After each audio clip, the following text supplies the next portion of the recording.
কারখানার 182 জন শ্রমিকের 7 মাসের বেতন বকেয়া। বুধবার রাতে হঠাৎ কেটে দেওয়া হয় কলোনির বিদ্যুৎ সংযোগ।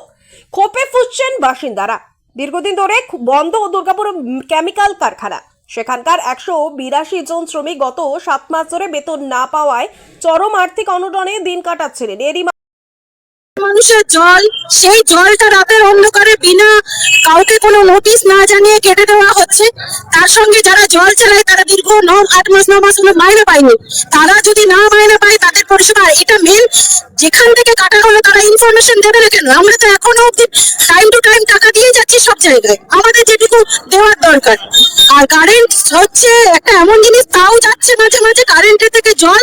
আজকে নতুন নয়, নিজেদের পয়সায় আমরা পাম্প সারিয়েছি সবাই, এবং চারতলায় সব বয়স্ক লোকেরা থাকে, তারা নিজেরা জল বয়েছে, জলের ট্যাঙ্ক টিএমসি আমাদের দিয়েছে। তো এই যে রোজগার, যে এই জল নিয়ে আমাদের যে যন্ত্রণা হচ্ছে, সেই যন্ত্রণার কথা, এবং আমাদের সঙ্গে আমাদের সহনাগরিক যারা আছে তারা টাকা পাচ্ছে না, মাইনে পাচ্ছে না, তারা আমাদের সঙ্গে থাকছে, তারা কোনো ইনকাম নেই, তারা কি করে সংসার চালাবে? তারা শুধু টাকাটার কথা তো আমাদের মানবিকভাবে বলা, আপনাদের বলাই উচিত। আর তার সঙ্গে জলটা সর্বজনের জন্য পরিষেবাটা, এই পরিষেবাটা আমাদের প্রপার ওয়েতে, এবং কারেন্ট জুড়লে তবেই আমরা রাস্তা অবরোধ করে ছাড়বো। জল কারেন্ট রাস্তায় কাজ করে।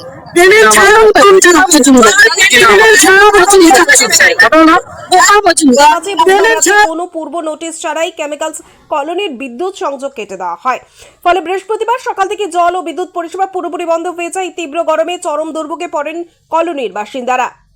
পরিষেবা চালুর দাবিতে ক্ষুব্ধ শ্রমিক ও বাসিন্দারা বৃহস্পতিবার সকালে রাস্তায় নেমে দুর্গাপুরের কেমিক্যালস মোড় অবরোধ করেন। এই বিক্ষোভের জেরে রাতুরিয়া, অঙ্গদপুর শিল্প তালুকে বাস সহ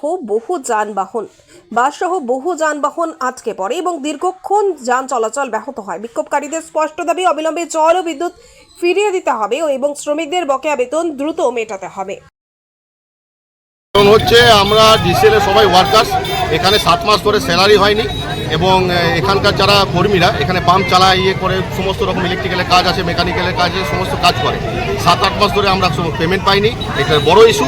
এবং কালকে রাতের অন্ধকারে পিডিসিএল এর লোক বা এসিডিসিএল এর লোক আমাদের দুটো পাম্পে, যেটা আমাদের বিডি টাইপ এবং আমাদের যেটা ওল্ড কলোনি আছে, ওই দুটো পাম্পের কানেকশন আউট করে দিয়েছে। আমরা জানি জলের অপর নাম জীবন, তো জলের এইভাবে কানেকশন কাটা যায়। এখানে অনেক অসুস্থ লোক আছে এবং অনেক বয়স্ক মহিলা আছে, হার্টের পেশেন্ট আছে, সুগার পেশেন্ট আছে, তো তারা কিভাবে জলটা তুলবে? এই 3 তলা 4 তলা জল তোলা আজকালকার যুগে সম্ভব নয়।